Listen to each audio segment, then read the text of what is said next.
Well, good evening and welcome to Yada Yahweh Radio and the Shabbat Torah program. We're glad to be with you. I have got Kirk and Larry here with me. Larry, Kirk and I kicked the current election and all of the machinations associated with it around pretty good during the observation show, but since it was such a monumental change, if you will, from the status quo in America, I wanted, and you used to be extremely political, head of the Republican head of Republican Party. I was on the in executive a region. committee here. Yeah. Okay, and then also part of Gallup, where you did polling. Of course, none of the pollsters got it right. What's your think? Why did the pollsters get it wrong, and what do you think is going to be the upshot of all this? Well, I think that the reason that they got it wrong primarily is because they were all heavily weighted in Hillary Clinton's favor. Correct. Right. You know, it's a propaganda technique. They're all media polls now, and the media is so left and so liberal that if somebody was conservative, the last thing they wanted to do was even to talk to them. So if you were conservative, you weren't going to express who you were supporting. Well, it's not just that. Her campaign was heavily funded by polling companies. Very odd. Now, Gallup, for its famous name and all that, they actually lose money. They don't care about the political polls. That's not even their bailiwick, really. It's market research. They only do that to get their name out. They lose money on them. They do not make money on political polls. They lose money on political polls. Although there are certain projects they'll pick up, like as an example, I did the race relations survey for the Clinton White House. You know, that was paid for. You know, that's what's interesting is that almost all of the polls that were published prior to the election were polls associated with media outlets. There was a CNN poll, an NBC poll, a CBS poll, Reuters poll, and they would all give their updates. And of course, Clinton was ahead anywhere from 5 to 12%, depending on what poll you looked at. And based on the polls, you looked at 538, which is the website that is really a fairly intellectual, thoughtful approach to most things political, and they had even the mid-evening of the election had Trump at about a 28% likelihood of winning, and so all of the polls, if you were looking at them, you would say there's not a chance. But what appears to have happened is that Americans that were supportive of Trump, the last thing they wanted is to be harassed by those who were supporting Rotten, and so they just didn't express their opinion. You know, if somebody were to call me and say, who are you supporting, and the answer is none of the above, I'm not political, but I just hang up the phone. I don't want to talk to them. Well, yeah, but that's us, and you look at polling, they had everything wrong. As an example, millennials went for Trump. I mean, ultimately this backlash that women were going to have against it, but didn't materialize. That didn't happen either. Yeah, it's still the most indoctrinated. The more educated somebody was, we're going to use the term indoctrinated because that's really what happens. Because academia has become the new cathedral, and professors. Yeah, the better their chances. Research. They wanted to give money to the UN for global warming, billions of dollars, while their country's $20 trillion. Boy, the protesters are screaming that Trump doesn't care about the planet. He's going to destroy our planet, as if man was really responsible for global warming, or that even more egotistical, that man could do something that would to stop global warming. So the more educated somebody was, the more indoctrinated, the more politically correct, the more they were likely to vote for continuation of the socialist, secular, humanist agenda, and therefore the Democratic candidate. It was interesting, though, that working male voters who, even in states where the vast preponderance of them had been Democratic, switched parties and just said, I'm not going to not going to do it anymore. Obviously, it's not working, and they were enough to swing the election for Trump. Well, I think what happened there too, if I might, from my perspective, is that a lot of people now get their news from the internet, and the internet news is far deeper. It's far better. You can go to Drudge Report and you'll see what's happening within minutes each day, if you care to. And of course, Drudge is somebody that the left hates, because they'll say, as an example, the New York Times declared there is no global government, and yet Obama was in Germany decrying how global governance, we need to give people less information. The Chinese said that yesterday, and then today Obama was decrying how global governance is getting kicked around by some crude populist. Populism in this, I don't is the new generally term. like. They're using crude and nationalism. We don't vote. So we don't have a dog in this hunt. We're opposed to both parties. But old Obama has been going around the country talking about how frightening it is for the world that there's a rise in crude nationalism. So what they're saying is that the real threat to the world is those our who nation states are fixated on their country as opposed to wanting to be part of the global world order. And that's their big all this threat. why the New York Times is declaring that there is no such thing. And of course, this is what goes on, isn't it? Yeah. So NATO they is not a conglomeration of states. The treaty agreements, the Pacific TTP and the North American Trade Alliance is not a collection of states. The European Union is not a collection of states. The Arab League, which is the Muslim League, is not a collection of states. So there is no such thing. Those are all myths. And then when the United States decided they want a coalition, isn't for real. The United Nations isn't real, and they didn't really raid Gibson guitar here a couple years ago. I can see how all of those things must be illusions. And this whole global warming, climate change thing, where they're having the international conferences about what each state is going to give and receive, each country, that's not has nothing to do with a conglomeration of nations. Nor is the World Bank or the International Monetary Fund. They have nothing to do with a conglomeration of nations. I must be delusional, as you must be, because we see the trees in the forest and say, damn, those are trees. And Yahweh must be wrong when he says at the end there's going to be a one world government. So his words are wrong, and everything we've ever, everything he ever said about it's wrong, and we're just delusional people. That's right. We live in this delusion. I'm delusional. What's interesting though is we seem to be getting everything right. But let me throw this in, Craig. I'm not quite as delusional as a character that would fly down to Antarctica when it's 28 below zero, talking about ice melting. I'm not that delusional yet. My Is that Al Gore? No, that was John. That was the Ketchup King. Oh, yeah? The one, the one that Heinz. Oh. Heinz is dead, but his widow. Yeah. Mr. Ketchup King. Just insanity. And I watch this stuff. Who's the actor now? The guy that did Titanic that is now devoting himself to Leo.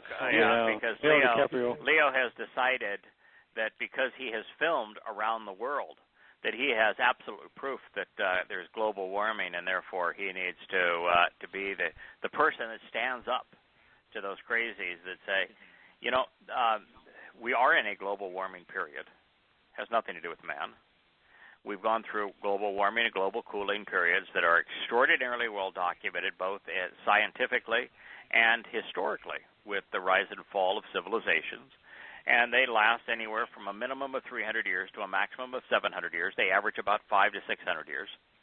And the Earth, going back millions of years, has gone through warming periods followed by cooling periods. And we started a warming period, ending a cooling period, somewhere between 1850 and 1875. That's why the glaciers are retreating from the first time. That's about the time photography was invented. That's why you see pictures of glaciers further down now than they are now, as because that's when we started the warming period. So are we going through a global warming period? Absolutely. Yeah, and how are. much of a warming period is it? Not much of one. Not well, much. you know, the change from the absolute cold to the absolute hot is in the range of 4 degrees Fahrenheit. And from the average, you're up to or down to from the mean. And so we'll continue to warm, but it has nothing to do with man, and man cannot resolve it. But the only reason that the myth that it's man causing it, and then the myth that man can resolve it and must resolve it to save the planet, is because that allows the New World Order types, the globalists, to be able regulation to do and taxation. And taxation, wealth redistribution, with themselves being enriched in the distribution process, to take from those who are productive and give to those who are not, so that they create a mass of dependent people who will choose them, who will riot on their behalf, who will vote for them, and who will be devoted to them because they are promising to take from those who are productive and redistribute that wealth. That'll have absolutely no influence whatsoever on the warming trend. Can you imagine the mathematical skills, though, of a person that says, I'd like to have free health insurance. By the way, I'd like to have free education, too. So I'm demanding free services from people who actually went to schools. They're spending their time. They're providing a service, and I want we're told that free. it's a right. And, you know, Obama came out and said that, you know, if you want to change the health care in America, you've got to take care of the 22 million who are now covered that weren't covered. Well, I would laugh at that. Why? I would laugh at that. I would laugh Why? at it. I would say, they're not paying for health insurance? Right, so you're saying that your program is a success because 22 million people are covered? Well, they're covered only because you gave it to them free, and to pay for it, you jacked up the rates of those who were paying for their health care. You jacked up their deductibles. You gave them policies that they no longer wanted, and you made them pay twice as much for them, so that you could penalize them, the people that were paying for their health insurance, so you could give health insurance particularly to people who have preconditioning conditions because they smoke, because they've done drugs, because they're obese, or because they don't want to work. I mean, the whole thing is disgusting. For people who have accidents, who don't have money to pay for medical care, all you have to do is to have the government subsidize emergency treatment. At prompt care facilities, not at hospitals; they're too expensive. At prompt care facilities, you go to the prompt care, and if you don't have any money, you got a little card, and it says, you know, for a minimal copay, they'll fix a break in your arm. But if you need a heart bypass, you're going to die. I mean, there's no justification for making other people pay for your heart bypass. You know, you're 80 years old, you're dying of cancer. We're not going to spend $1 million so you can live to be 81. Not on the government. Well, see, look. The whole concept is predicated on what Yahweh said about the last generation, and honestly, if you look back through history, this is so wild because this is the only Yobel year that you would ever see this, and these are leeches where enough is never enough. That's what he said. Correct. And this is all it just proves. It is there is an insanity that I never thought to see in my life. People demanding that others take care of them and saying it's their right. I'm so glad that amazing. On this program, as part of the Observations book, it became the basis actually for the earlier program we did today, but we brought it into this program as well. I am so glad that we examined what Yahweh had to say about government. And we did it because we were really curious as to what he said about religion. And one of his most condemning statements about religion. In one breath, he condemns religion, but before he finishes the sentence, he condemns government, and he lays out the 12 reasons why we should disassociate ourselves from human government. And it not only says that the new king is going to take your sons and turn them into soldiers, then he's going to take your money and turns it into weapons of war, because then he has total control over you, and then he's going to deploy them, because if the country is at war, the country will not tolerate somebody who isn't patriotic. It isn't supporting the leader. And then he says what he'll end up doing is he'll bribe a group of people to continue to support him. So he'll share a portion of what he steals from people who are productive to bribe others to support them, which is exactly what we see today. Well, yeah, I mean, it's hard for me to imagine. And when I look at the Democratic Party, you know, you aptly point out in Yada Yahweh that the Republicans are bigger hypocrites than the Democrats who well, and of course the Democrats are hypocrites in that they run around. Right.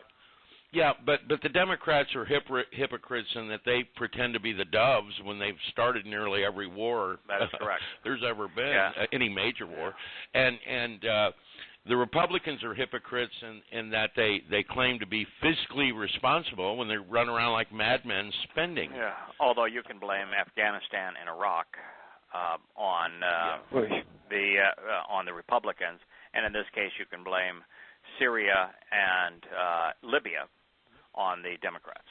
So here it's in this case, but look at Vietnam, World War I, World War II, Korea. So, I mean, all Democrats. But also keep in mind that it used to be in this country that both Republicans and Democrats were equally and stupidly patriotic and pro-military, and then it was a period of time where the left disavowed the military, and they were stunningly unpatriotic, and the right was pro-military and hugely patriotic, and that was the 60s, 70s, and 80s, and into the 90s. But somewhere along that way, they both became, just like they were during World War I and World War II, they moved back to the point that the left is every bit as pro-military and as patriotic as is the right.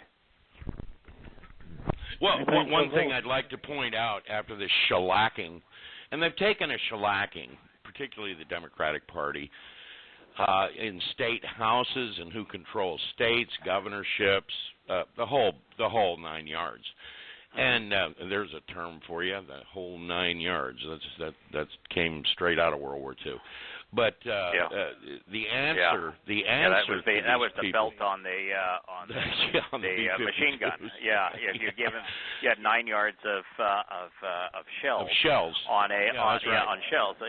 Munitions on a belt, and if you gave them the whole 9 yards, it was you put the entire belt of bullets through the machine gun. I was given the whole 9 yards. Yeah. The interesting thing about this, though, that I was going to say, after taking this shellacking, their answer is to take Keith Ellison, the first black Muslim in Congress, and float the trial balloon or whatever it is they're doing, that he should head the Congress, their congressional caucus. And I just sat here and go, these people learned nothing. Nothing. Yeah, I mean, it's their way of lashing back at Trump, who has already backtracked on his no Muslim immigrants. So he's already backtracked on it, like he's backtracked on almost everything he promised during the election. But that's just where you are. It's politics is an incredibly dirty, ugly, nasty, vicious business, and those who cover it are every bit as nasty and as ugly as those who play in it. When y'all were political, why? Did y'all think you were going to change for better, or were you sold that line? I did. Yes. I wanted. Look, I thought that there was somebody out there in that party who could actually spell the word freedom. Yeah. Okay. And I'm sure, Craig, you probably felt the same way, right? Or Constitution. Or Constitution. To get the government off your back so that business could be liberated to be productive. Yes, I thought that the Republican Party stood for those values, and what he found out is that the Republican Party was a bigger hypocrite than the Democratic Party and was more dangerous in power than were Democrats, and that's.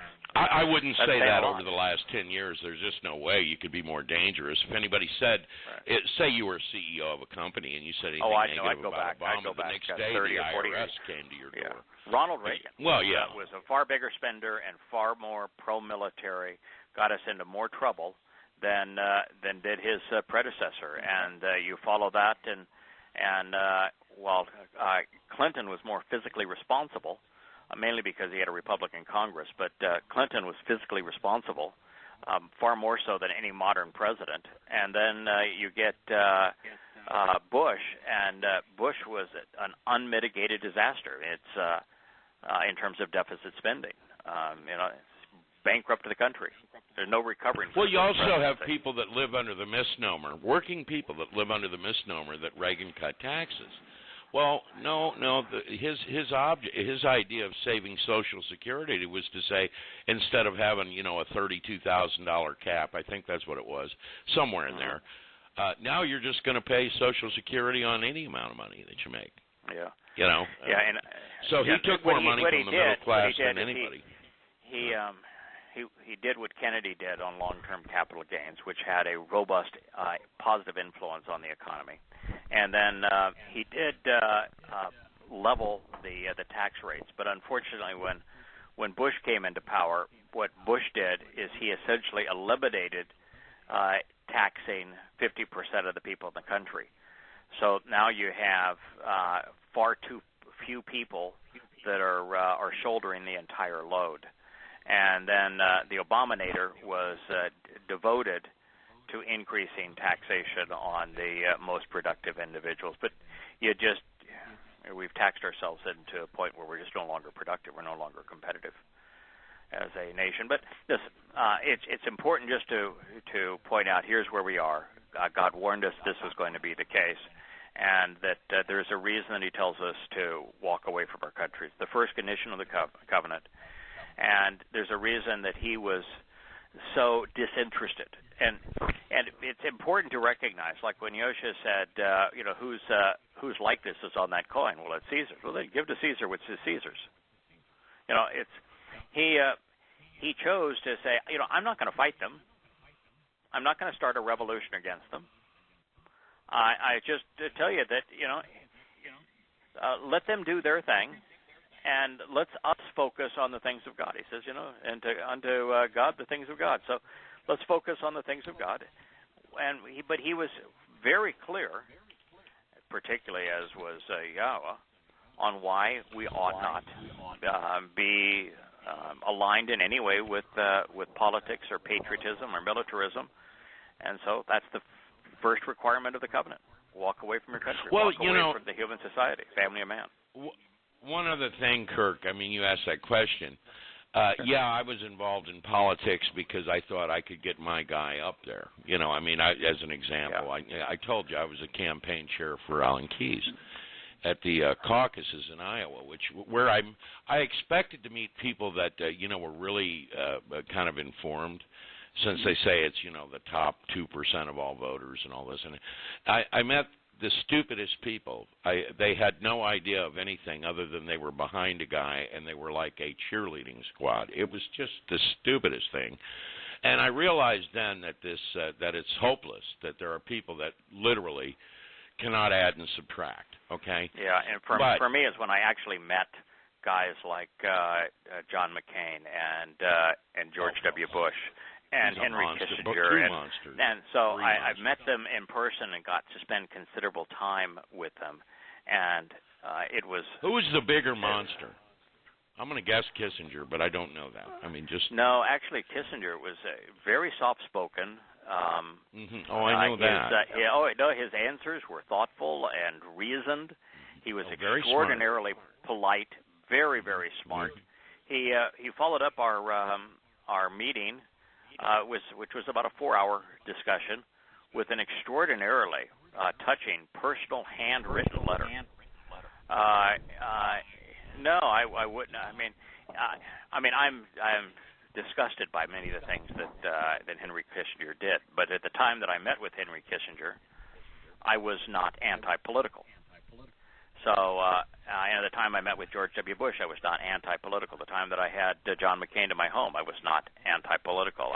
But it was after all of those. It was after all of those meetings, and then with 9/11 coming to know Yahowah, that I became anti-political. But they're all scumbags. They're just absolute disgusting individuals, and so those who think that my party, whether it be a Democrat or Republican, that person is going to be a better leader and better for the country. No, I'm sorry, you're wrong. Well, one of the things WikiLeaks pointed out is that the Clinton campaign, Podesta, in his email said, "We like a citizenry that's asleep." He said it. Right. I mean, they mocked every group that supported them. They found a way to mock. Well, it's identity politics, isn't it? I mean, isn't that what it is? I mean, identity politics. But I just want to say this, and I'm going to finish on the political nonsense.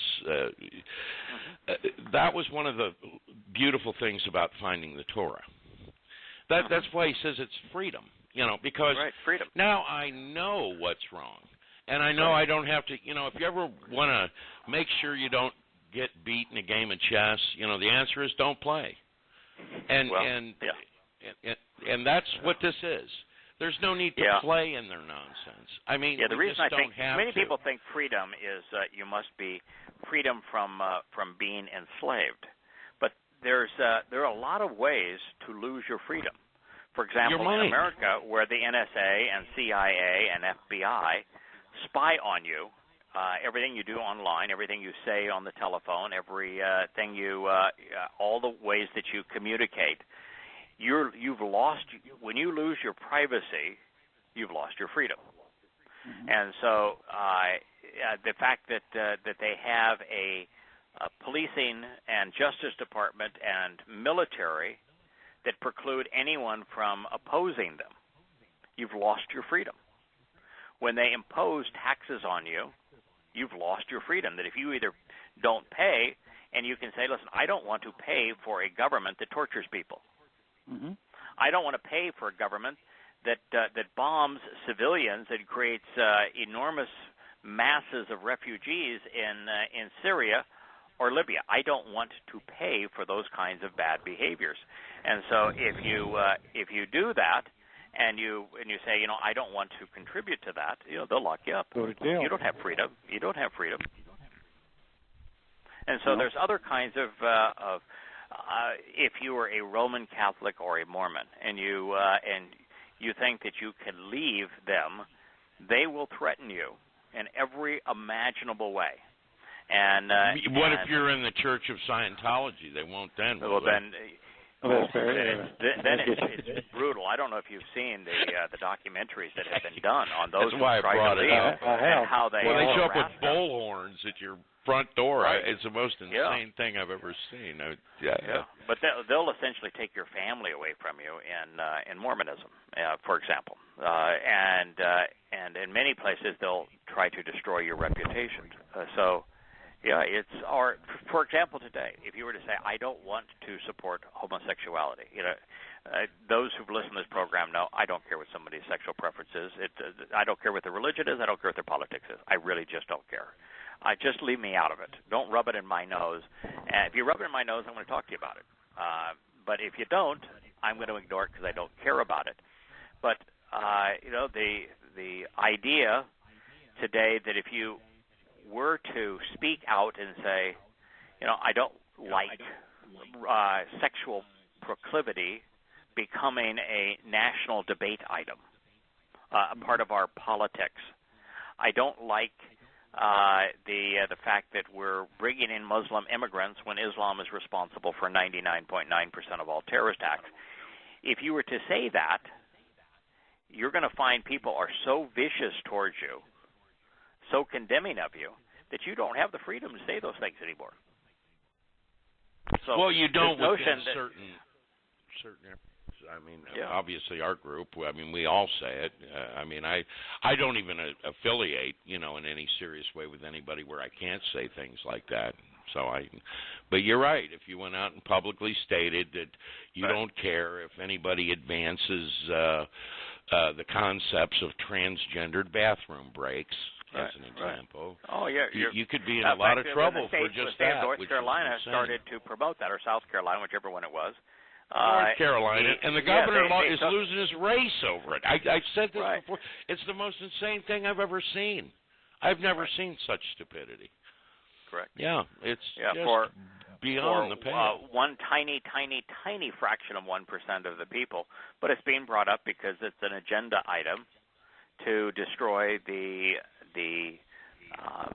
concept that Yahowah tried to convey about mother and father and son and daughter and how we interact together as a human family, so that models Yahowah's covenant family, and anything they can do to corrupt that is part of their agenda. And Yahowah is probably not real fond of twerking, but this is a big issue with these people, apparently. And what's a huge issue right now that I didn't know about previously is both escort and sugar baby. And I'm not going to explain how I came to know this, but in colleges today, a very substantial percentage of the girls are selling sexual favors to wealthy people, wealthy men, for them to offset their college tuition, to offset the cost of living, and so they're effectively escorts. Well, I understand that term, but this sugar baby, I guess. Yeah, sugar baby, sugar daddy. It's the way that because there's a pejorative associated with escort. Because escort is the legal form of prostitution where you and it's extraordinarily popular. And so you can hire an escort for company, and if during the time together two consenting adults decides to be more than just company, then it's not illegal. But it's nothing other than being a call girl or a prostitute.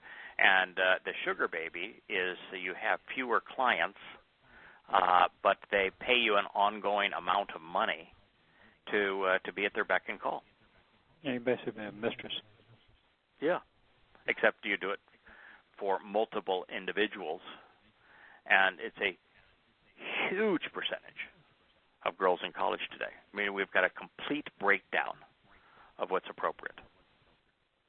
And you can't do that and have it not destroy I didn't realize who it you was are. that pervasive, but Yep. Of course. Welcome to this new world. It is. Of course, I did read an email where somebody accused a guy who was 50-something of being a cult leader that was chasing 20-year-old girls about, and I'm assuming they were talking about me. Of all the, but the email was to you about, and they did everything but name me by name, and I thought, of all the things to hit me on, that would be about the last one, and I just sit and just shake my head, but that's okay. I don't care. I think you told her she was projecting, and that was her. Her position, that's for sure. Yeah, and a lot of people do. They projected their like if you look at the protesters for this, the current protesters for the current election, and we talked offline, but it's somewhere between 60 and 70% of those who were arrested as part of the protesters in Portland, because that's public record, and whether or not you voted is public record. And so the journalists just decided we're going to cross-reference those two, and they found out between 60 and 70% of those. No, it was 70%. Didn't vote. I actually got it down. It was 70% of the 100 and some odd people arrested. Right. Yeah. And so when they're screaming, weren't even not registered. president, they are projecting. They're projecting their own failings on others. It's a very common trait today to whatever your failing is, to project it on somebody who doesn't have that failing. Somehow they think that demeans the other individual and that causes them to rise above them. But and it's very difficult to negate the consequence of having somebody else's problem projected on you. And part of the problem of writing the consequence, not a problem, but consequence of writing Yada Yahweh and Intro to God and Questioning Paul is that, and particularly Prophet of Doom, is that I overwhelmingly had people project their own failings on me in hate letters. And you read it and say, that has nothing to do with me. But if you look in the mirror, I remember you had nothing but hate mail for 10 years. Yeah, maybe it was 8 years. Right, but it was all projection. The person, everyone writing those letters and making accusations, they themselves were guilty of what they were falsely accusing me of. It's called projection. And the people who are protesting Trump are projecting. For example, when they say love trumps hate, well, there's no indication that Trump is a hater, and love does not trump hate. And the people that are protesting are hating Trump and hating anyone that supported him, so they're engaged in hate. Well, I'll give you an example of projecting. An example there would be saying, Mr. Trump, we understand that you'll probably be working with the Russians when you've been the person that sold 20% of uranium reserves, and we all know what uranium's used for, to the Russians, and your foundation ended up with, like $165 million. I mean, that would be projecting. Yeah, that would be called projection.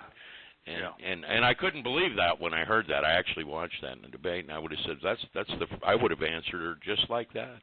It wouldn't have took me 2 seconds to figure that one out, but okay. Yeah, you're accusing me of what you have done. I believe what they have done. I got to tell you, I believe those people are involved in this say a lot about things child about Donald sex Trump, but one of the trade things business, is that Donald Trump is not the uranium reserves in the United States are not privately owned. The United States government nationalized all of the places where they could mine uranium in the United States. That's right. Mm-hmm. They're owned by the government. They're not owned by private individuals. And you can't sell uranium. It's illegal for a U.S. citizen. They're not buying and selling uranium. So the whole thing is just utter and complete nonsense. Yeah. And I don't know what he will do with Russia, but I can tell you this, that the euphoria in the media and in politics to blame Russia for everything, that is all projection because, for example, in the Ukraine, we started it. Yeah. You got to have an enemy to blame bigger them for than Syria, we started it. Why are we blaming them for what we have done? Well, you got to have another scapegoat. You got to have them go somewhere else. You can't actually look at the truth. But isn't it amazing how we consistently blame others for what we ourselves are guilty of doing? And in the case of Russia, we're accusing Russia of everything that we ourselves have done. We're guilty of what we accuse them of. They're not. And they're talking about, well, gosh, you terrible people. I said, my God, we've been doing this for 15 years, guys. Yeah. We've bombed everybody there is. Yeah. I recall the day that the Congress gave $500 million to Daesh over in Aleppo. That's ISIS. Yeah. I mean, that's who they are. Yeah. That's who they are. They might be trying to fight ISIS over who gets to be the leader of ISIS, but they're ISIS. McCain was their biggest lobby. He said, we got to get these people. These are the good guys. McCain's a monster, and even looks like a monster. He's a monster. I don't even know what that guy's about. He's a total let's monster. turn to Yahshua. I think it was important for us to hash through the political saying just because it was such a change, and I will leave it with this. Out with the old, in with the old. There really isn't going to be any difference. America's not going to change. We will continue to go bankrupt. We will continue to fight wars. We'll continue to be patriotic. We'll continue to view ourselves as the opposite of what we are. We'll continue to project our faults on others and blame others for the things that we ourselves have done. are we going to be in here? We're returning to Chapter 7 of Observations. We are returning to, I'll read through Yeshaya 2:3 so that we can begin our analysis at 2:5. But I am one that consistently am opposed to taking things out of context. So we're going to come up to where we are by reading where we have been.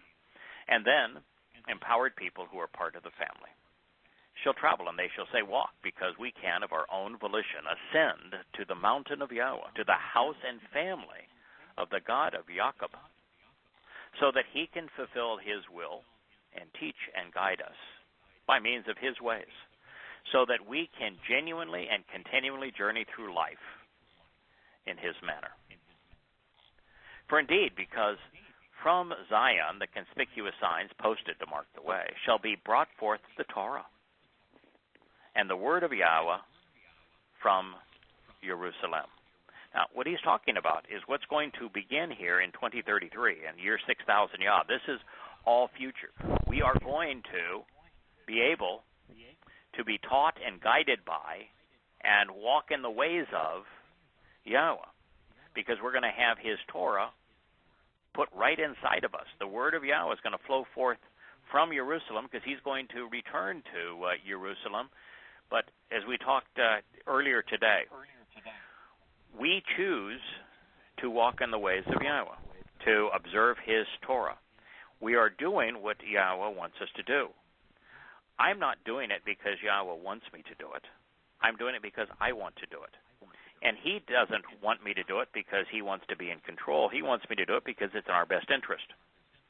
So it's a mutual volition here.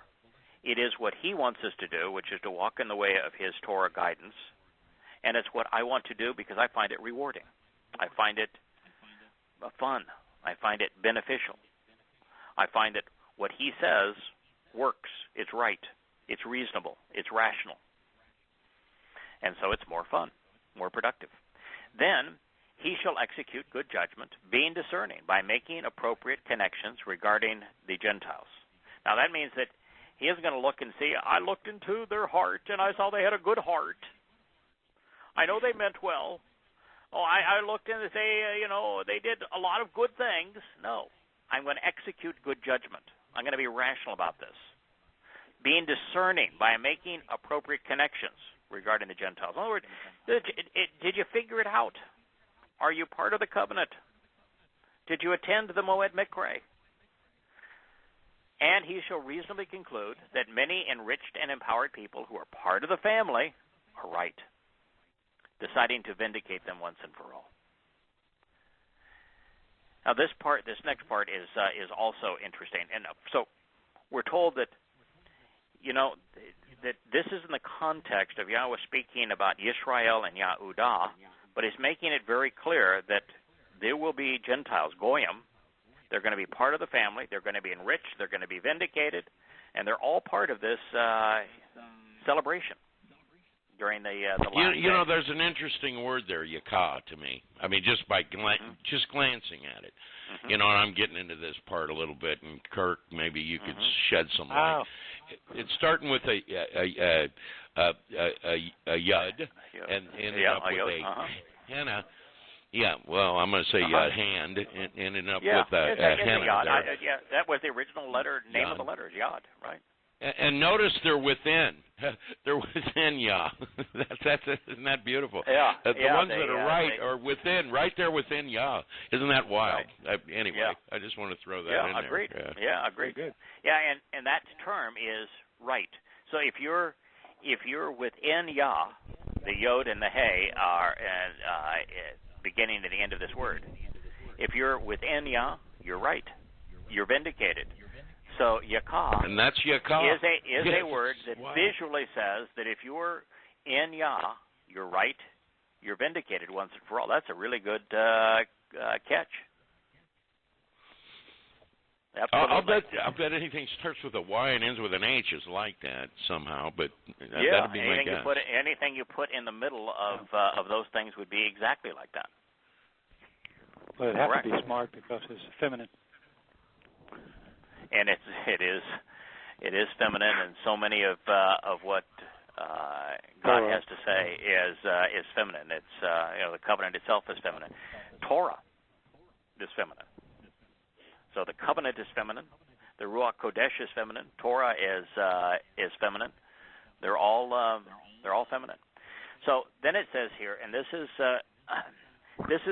something, and I know we've been over it. We went over it last week. We went over it again today. I'm going to go over it another time. This is a big deal for me. I know maybe it doesn't resonate with other people. Oh, it bears repeating. Okay. It says, "They shall beat their swords into plows, and their spears for pruning hooks. And the Gentile nations shall not rise up towards Gentile nation, deploying weapons of war. They will not train or teach war ever again." All right. There are two aspects of this that are really important from my perspective. The first is that during the millennial Shabbat, and therefore in all likelihood thereafter, we are going to be working. The swords and the spears were not thrown away. The swords and the spears were not turned into lounge chairs and hammocks. The swords and the spears were not turned into... I was noticing that when I was reading it. People are sets, working. Right. Yeah, absolutely.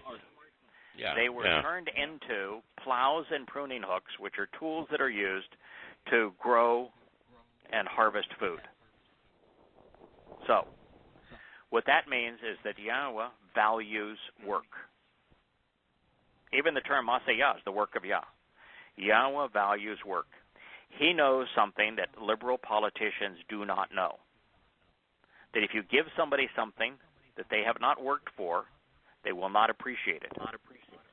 Now, Christians like to say your salvation is free, and I'd say no, it isn't.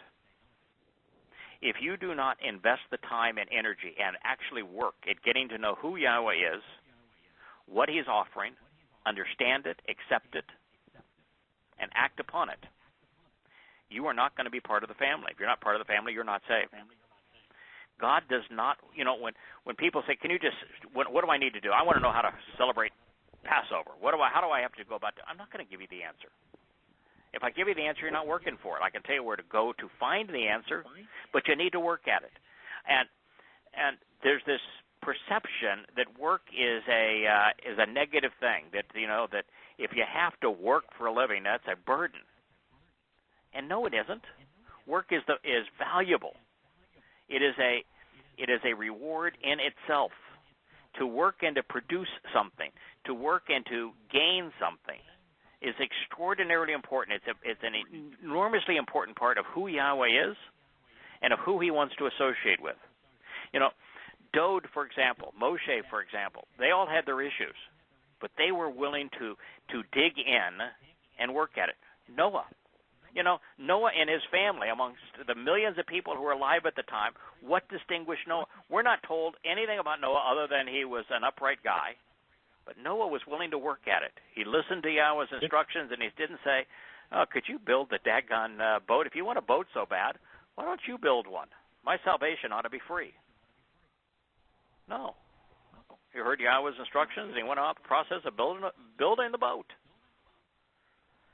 I heard Yahweh introduce Himself and say, let's do this together. It's going to be work, but the work was rewarding. God wants us to work. We ought to value work because work produces something of value. It builds our character. We have a tendency to appreciate things when we've worked at them. I think in eternity, one of the things we're going to be given is the opportunity to experiment. I think we're going to be given the opportunity to watch how Yahweh goes about conceiving life. And okay, Larry and Kirk, the two of you guys. That's right. There's a planet over there. It's in the Goldilocks zone. Have at it. You think you can do better than the platypus? Have at it, guys. And once you've gone it and you've done your experiment, come back and report on what you've done. Yeah, and by the way, he's not going to do it in a sarcastic way like that. He really wants to see what you can do and talk about it and wants you to succeed at it.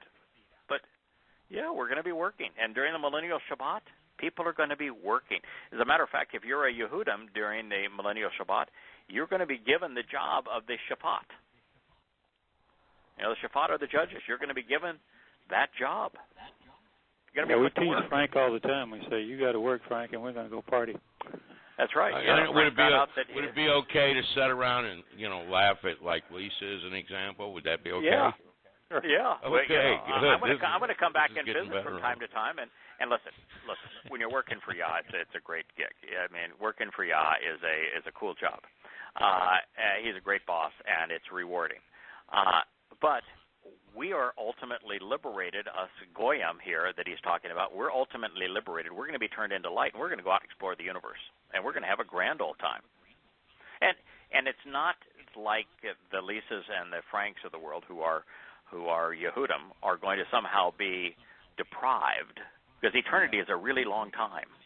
And during the 1,000 years that they're here on earth, serving and working with Yahowah, can you imagine doing something more rewarding than that? No, not at all. No. So no one's jealous at anybody in this particular case. It's just, you know, that's but that is what Yahowah is saying with us. That's exactly what he is offering in this case.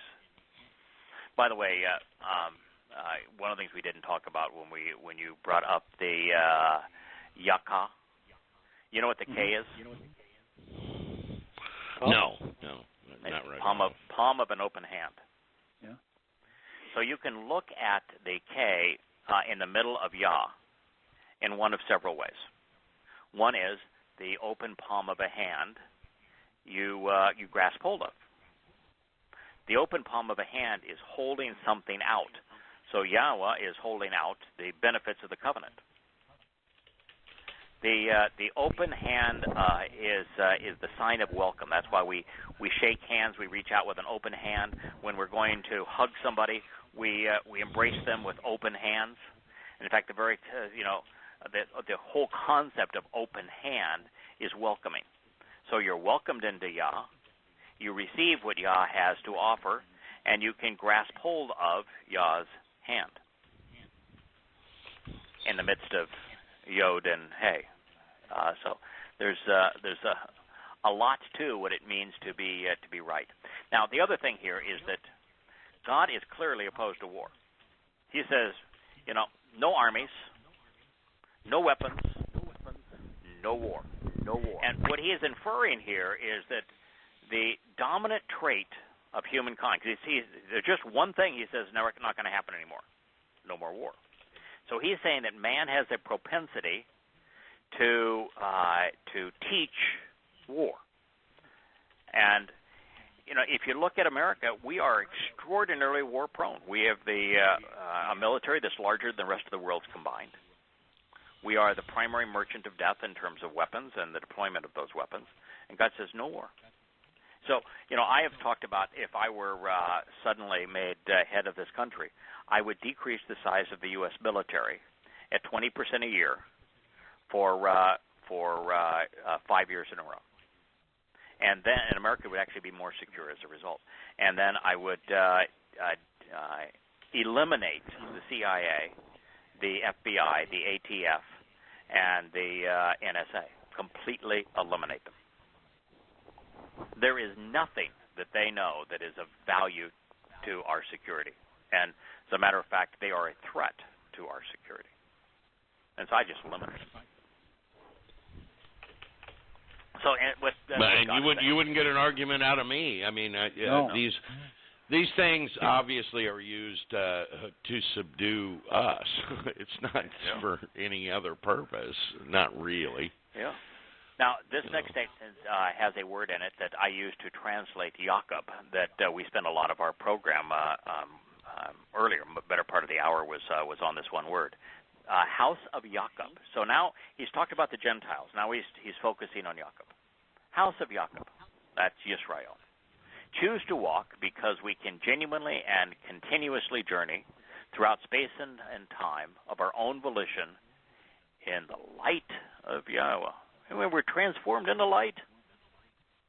But what's interesting here is that I have pretty consistently rendered Jacob one who supplants its heel, because that's the definition of the root of the word, is to dig in one's heels and to supplant oneself over a rival.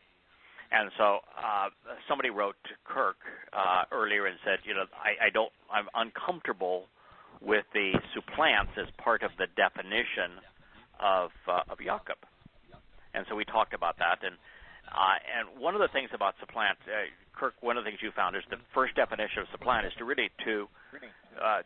a thoughtful strategy to replace something that you previously were or that previously existed with something. The first one, of course, was to trip someone up. Then the second one was to remove or replace by strategy. Yeah. Yeah, and I think that if you were to look up 100 definitions, that would not be the first one. To supplant, the primary definition of supplant is to replace one thing with another. Okay. Shame on web. Yeah, and so you might be talking about replacing a thought process. You're talking about replacing. That's exactly what it is talking about. Yeah. Yeah. Well, Larry, were you religious? Yes. Were you political? Not overly. Yes, I was. Yes. And so, did you supplant what you were with Yahweh's way? Yes, Replace I it. did. Yeah. So did I. I didn't vote. I mean, I could. So did Kirk. Vote. So did all of us. Oh yeah.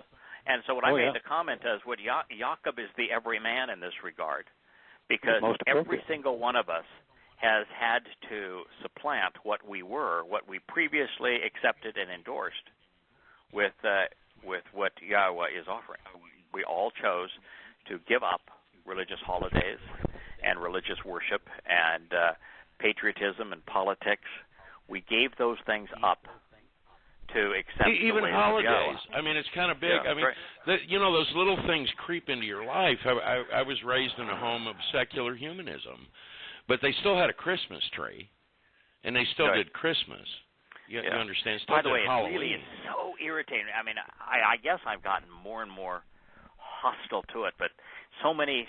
I was watching television last night, somewhere between 9 and 9:30. It was all I could handle of it. And all of the commercials were touting Christmas. Yeah. And you're just going, oh, the special shows, and they're talking about what Christmas represents. You just want to puke. Mm-hmm. Gosh, it just was so irritating. Okay, the other thing about here is this says halak wal halak. And the first halak was in the imperative, which is second-person volition. The second halak was in the cohortative, which is first-person volition. And so you've got first and second person volition of journey. And so and they were both written in the imperative, which means ongoing. So you're going to genuinely and continuously journey throughout space and time of your own volition, and inconsistent with the will of Yahweh in His light. So there's so many places where we're told that we're going to be transformed into the light of Yahweh when we choose to walk in the manner that He has laid out. It is a quid pro quo. Choose to walk in the manner that Yahweh has laid out, and you're going to walk in His light, which means when you want to go and see a galaxy far, far away, you can do it in the blink of an eye. And then you want to come back and say, and share what you have learned, because you want to go to the seventh dimension, and we're going to be singing songs and talking about what we've all done, eating great food, and you want to share what you could be back in a blink of an eye, because you're going to be light. Except indeed, this is really interesting, except indeed, on the contrary, your people have rejected and abandoned the house and family of Jacob. So rather than us goyim that have supplanted politics and religion with Yahweh's way, he's saying, but the people in the household and family of Jacob, Yisrael, they've rejected and abandoned this because they are full of the ways of Eastern antiquity. Kedem, an orientation towards the rising sun in prior times, serving as a reference to Satan's name, Shakar, of the rising sun, while denoting the religious practices previously born in Babylon, east of Yisrael. So by saying of Eastern antiquity, Kedem, they're speaking of the influence of Babel or Babylon. Is there a book, we get to that, a religious book that Anan, is named which after is Babel? really bad news. Yeah, Is there a book that's named after Babel? Yeah, Bible. Bible. Right. Yeah. You betcha. Right. And what is it that politicians try to do to win people over to their way? They try to confuse them, don't they? Oh, yeah. Yeah, they want to cloud the issue. They right. look What does to cloud Babel the mean? issue. To confuse. Yeah, confusion. Right. And by the way, if you were just to break it down into the two components, Ba-Bel means with Bel, with the Lord. Wouldn't that be the religion of Christianity and Islam? With the Lord. Mm-hmm. I'm with the Lord. Yeah. Oh, absolutely, and it absolutely would also fall into Judaism too. Adonai. Yeah, and, yes, right, absolutely. Yeah. And of fortune tellers, magicians, and those who practice sorcery by attempting to communicate with the dead and demonic spirits. Now, what's interesting here, as we were having a room painted upstairs, and the guy had the radio on, and this person says, I will show you the way of life. I'm prepared to tell you your walk in the life. And I said, don't listen to this guy. This guy is into, he said, don't say it, he's into astrology. He's going to tell you your river of life and your way of life based upon the alignment of the planets and that sort of thing. So, that is so ungodly. But beyond that, that's part and parcel of the Babylonian religion. But, you look, even in America. Where did you run into this? I'm sorry. You ran into it? My painters were upstairs painting a room for us upstairs, and there the radio on to a talk station. And the person at the talk station, the guest they interviewed, was an astrologer. Mr. New Age, huh? Yeah. Okay. And here in the suburb of Cincinnati, they're having a huge festival for astrology, palm reading, and astrological prophecies and predictions all this weekend. It's a little off the subject. Well, I mean, this is the subject, but on national television, I got to take one of these idiots apart. Did I ever mention that? No, an astrologer? No, he was a fortune teller, spiritualist. Okay, all right. Yeah, same thing. I asked him, how many kids do I have? He just looked at me. I said, can you give me one's name, please? And he's just dumbfounded. He's angry. And you know what he finally said to me? He said, I can tell you spend money like it's water. I said, I don't have any money. I said, now what? And he said, you're thinking about buying a new car. I said, wow, that's all you got. That's all you got. Yeah. He looked like a horse's ass. Because I actually sell engines, so I'm the perfect guy to buy a used car. With a spent engine. Well, at the time I didn't sell engines, but it doesn't matter. It doesn't matter. I did this to him, and he was beside himself because what he had prior to me was 4 people who were looking for an excuse to believe in what the idiot had to say. So I get a call from the producer of the show saying, we've got a guy we want you to talk to, Larry. And I said, okay. I said, what's this about? And they told me, I said, put me through, Oh, absolutely. Yeah, they're complete and utter frauds. Complete and utter frauds. Yeah. But, by the way, there is something. And I told him there is something to it. It's why there are flashy miracles out there in the world. There is something to it, and it's going to become worse, not better. So to completely discount it would be wrong. Hasatan. Well, I think most of them are miracles. just hucksters, okay? I mean, that's what I think. The vast performance, the overwhelming preponderance of them are hucksters. But there is a percentage of them. There actually are. Did some really nice tricks before most of these. Absolutely. There's only one reason we're told that. Yeah. It was important for Yahweh to communicate that the spiritual adversary can perform tricks. Because you look at the people in religion that are, they see Jesus on a piece of toast. They see stone statues. They got a Jesus toast maker now too. It's really funny. Oh yeah, but, by the way, yeah, he talks about signs and wonders. You know, I mean, of course, right. You know, they'll use signs and wonders to confuse you. So the last thing we'd want to look at is signs and wonders. No, he's talking about demonic spirits. Demonic spirits like the Philistine. Demonic spirits like the Philistine. That would mean that the Palestinians, from God's perspective, are demonic. Mm-hmm. Why are they demonic? Because they've accepted the religion of Islam, where Allah is Satan. So he's telling us that those who have named themselves after the Philistine, the Palestinians, their souls are demonic. The foreign foes who invade the promised land, invoking fear while separating and terrorizing. The very name Palestinian from Philistine means to separate and to terrorize, to invade what does not belong to you, to invoke fear. Boy, do you think God got the name right? Well, I guess so. Can I throw the funny one in? Yeah. What's the word for wild ass? Orange, or it's very close to orange. Pardon? Arab. Oh well, yeah. There's two. Yeah, there's two. There's Oranger and Arab. You're right. There are two. Yeah, Arab also means demonic and right, and deceived, and Arab is a really horrible term in Hebrew. You'd have to search long and far to find a word that was more associated with darkness and evil than Arab. You're right.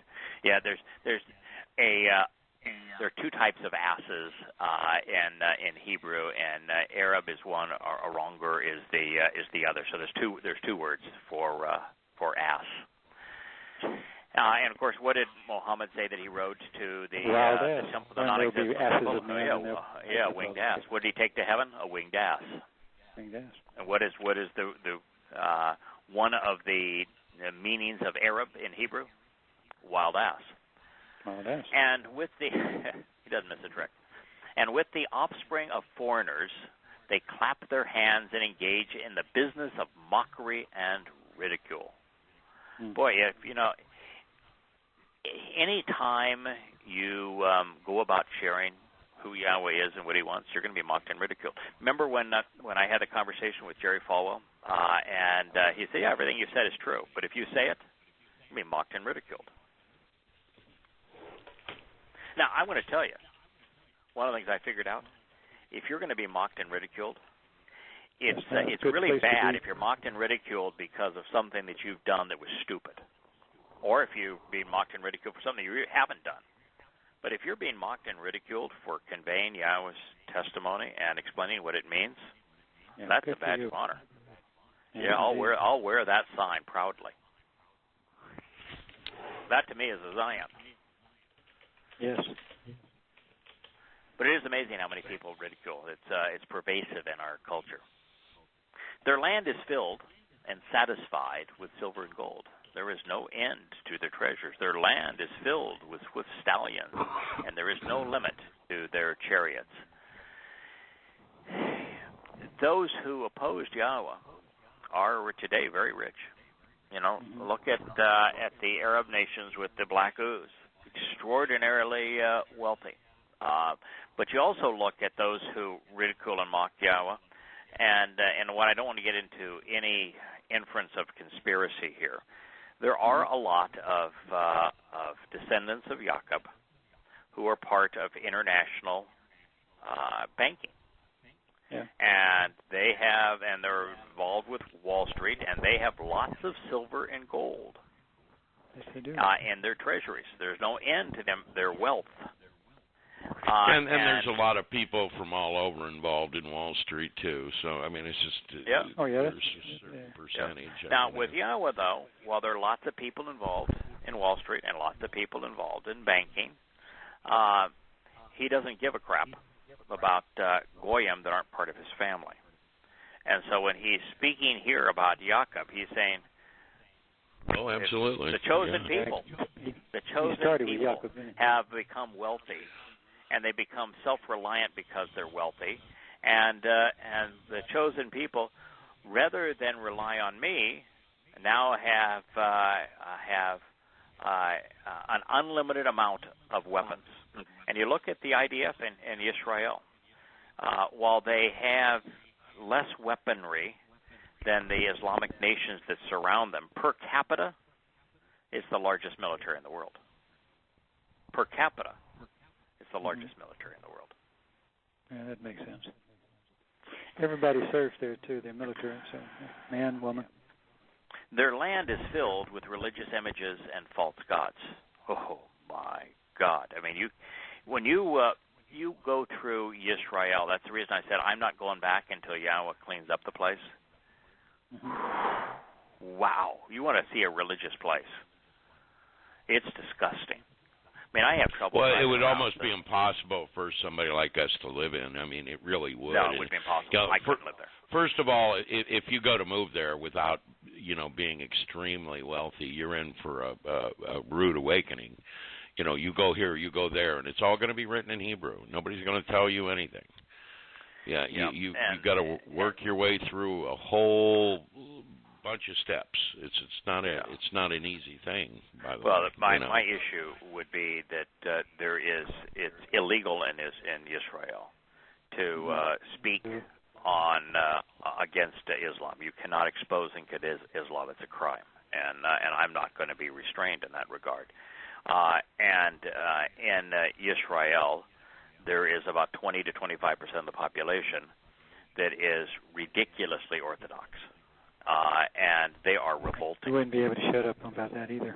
Well, for one thing, and a big percentage of them hate the idea that there's any goyim walking in there to live there, too, by the way. There's only one religious outfit that I hate more than an Islamic woman wearing a hijab. And that's the ultra-Orthodox Jews wearing their little black hats and their little curly cues and the like. And I just look at them and say, you of all people ought to know better. And yet you've created this disgusting religion. And that's why they're getting a special call out here, by the way. I mean, that's why. Yeah, they are getting a special call out here. Yeah, because they knew better. Boy, you talk about, though, it's not just them, though. Of course, there's Islamic shrines all over the place, and there's Christian shrines all over the place. So their land, this is the land of Yaakov, this is Israel, is filled with religious images and false gods. The work of their hands. I think the biggest temple from the, what is that religion, where they put all the religions together and it's one world peace. It was invented a couple hundred years ago. That's their biggest temples over there now, too. So it's a mishmash of religious Kabbalah nonsense. was created there. Kabbalah, which is part of rabbinic Judaism. Spiritualism. Incorporated in its pure Satanism. And the Talmud is arguments against the Torah, hugely and against Yahweh. You can't even say Yahweh's name. They'd have a conniption fit over that. Can't say that in most Christian churches either. Right, and of course it's just filled with all sorts of Christian churches. They're everywhere. I was looking at places that where I wanted to see where Yahshua delivered what's called the Sermon on the Mount. And guess what? They're sitting right on the top of the hill. A church. Churches everywhere and mosques everywhere, and so it's disgusting. They convey their intent by bowing down in homage and allegiance to that which they have made with their fingers. God does not want us to bow down. We were somebody wrote me and JB and you, Larry. You actually responded to him before I did, and the person wanted to know how in the world Yahshua could have missed the prophecy where he says, some of you will not taste death until I come bringing the kingdom of God. And so I wrote back. But one of the things that's interesting is that while there's a lot of reasons we can go into them, that the context explains everything that's going on here, as does the Hebrew language as opposed to the Greek. When Yahweh himself appeared, because exactly 6 days thereafter, 7 including the day of the meeting, the fulfillment of the prophecy came true, and Yosha was transformed into light, and Moshe and Eliah appeared side by side with him and had a conversation, and then Yahweh, that would be, we're talking about the kingdom of God at this point, Yahweh appeared as light, and Yosha was as brilliant as the sun, and his garments were comprised of light. And what did the disciples do? They bowed down. And then Yahweh said, as they bowed down, Yahweh said, listen to him. And what was the first thing Yosha said? Stand up. Stand up. Stand up. So, you want to be part of the kingdom of God? Stand up. He showed them exactly what it's about. How you're going to be transformed into light. How you're going to have conversations with Eliah and Moshe and with Yahweh himself. All you need to do is listen and stand up. So it's powerful. But every time somebody bows down in Yahweh's presence, he says, stand up. Not to mention Sadak. I mean, come on. I mean, that's what you're working on, being Sadak, which is upright. Right. Yeah. The Hebrew word for saved, vindicated, declared innocent, and to be right is Sadak, whose primary meaning is to be upright. So to be right with Yahweh, you must be upright, which means you can't be bowed down. No. You can't be religious. Do you know the letters that make up Shekah? They are the shin, the chin, or the. In other words, it's words that separate a person standing up. So if you worship, if you bow down, you pay homage, you're separated from Yah. That is correct. So, and if you're bowing down, you're separated from him. And if you are with him, you're standing up, you're reaching up, you're grasping his hand.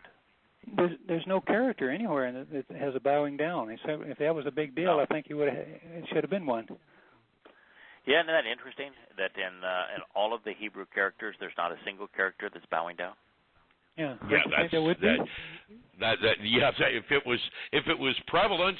It is in we just said he don't miss a trick. How come he missed that one? Even the head picture of somebody on their knees or something. Is the rosh, is the head bent down? No. Or is the head looking straight forward, right?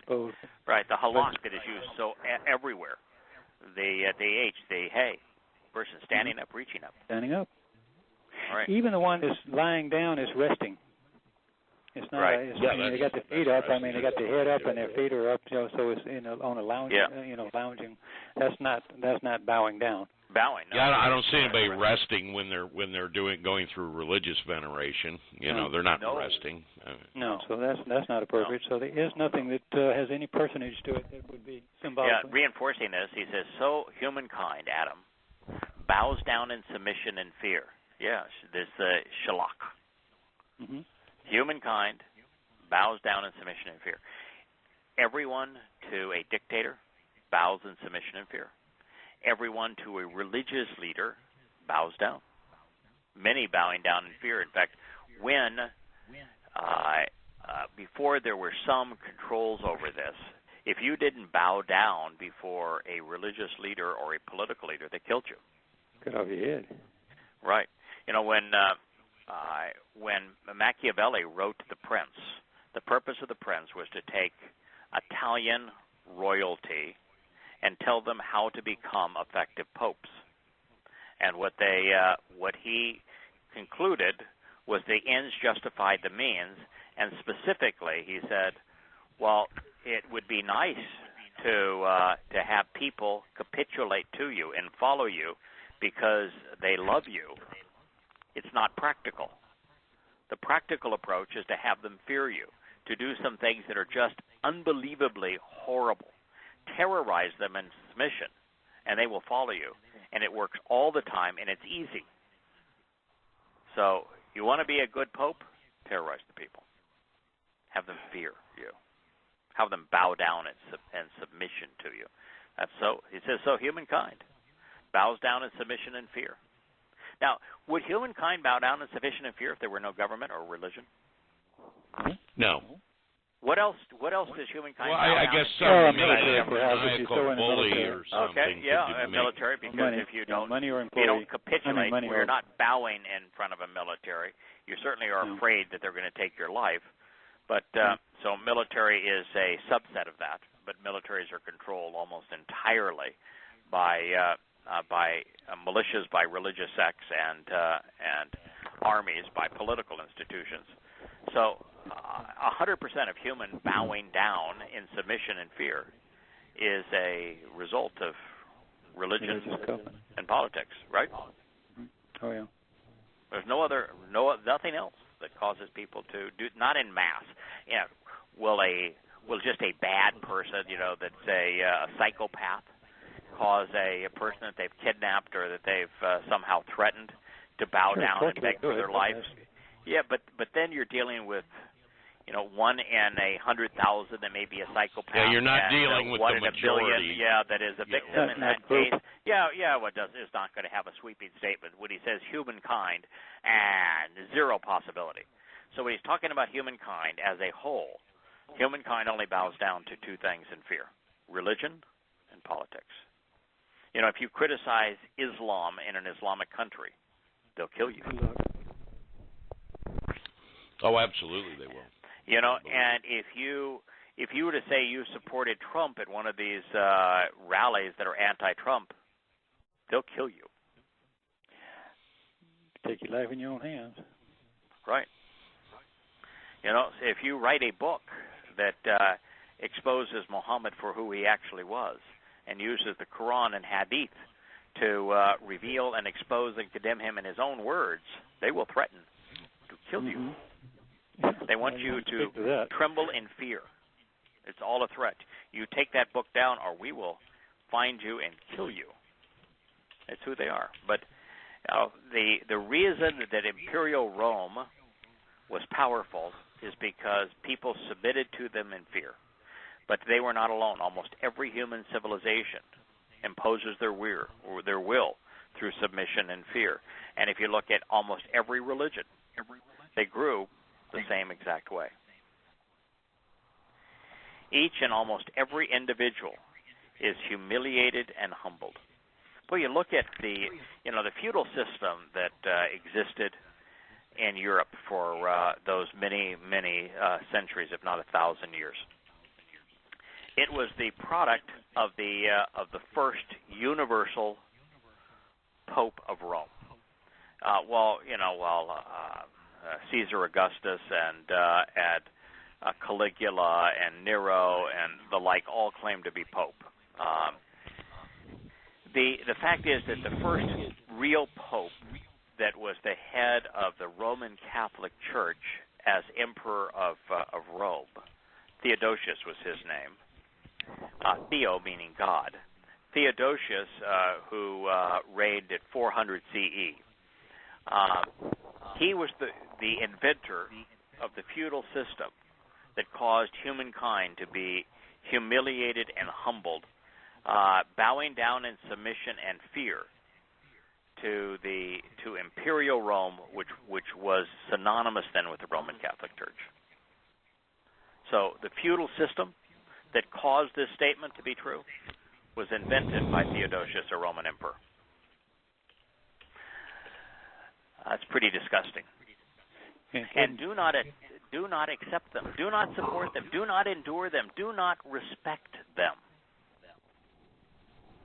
Which is Yahweh was telling us that those who would have you bow down and cower in fear, to submit to them, don't accept them. Don't support them. Don't endure them. Don't respect them. God's consistent in this regard. He says, "Come into the rock and conceal yourself in the earth from the presence of the impending and troubling, dreadful trembling of Yahweh, and from his majestic and dramatically increasing appearance and aura." Okay, keep in mind, this entire discussion is about what's going to happen right before and right after Yahweh's return. And he's going back and forth all the time, right before and right after his return. Right before his return, he's telling Jacob, Israel, you still don't get it. Your land is filled with religious mumbo-jumbo. You've got your military like you think it's going to protect you. You've got all your money like you think it's going to buy something that's going to be useful to you. And yet you're religious and you're just disgusting. And at that point, there's going to be those who will have you submit to them through fear, and you see the global rise of anti-Semitism throughout America, and really confusing, by the way, to Jews right now, anti-Semitism, because Jews are hugely liberal. And who knows why this is, but Jews are hugely liberal. So, like the Anti-Defamation League is controlled by very politically liberal Jews. And so they and for Obama, who was a socialist / communist, to be anti-Israel, and he's the most anti-Israel American maybe ever, blew their gaskets. They could not compute that. And so now you have a conservative, more of a conservative, that won the White House, and there's really a right-wing conservative that's now his national strategist. The guy that Breitbart founder is his strategist, and so they want to accuse him of being an anti-Semite, but he's not. He happens to be very pro-Israel.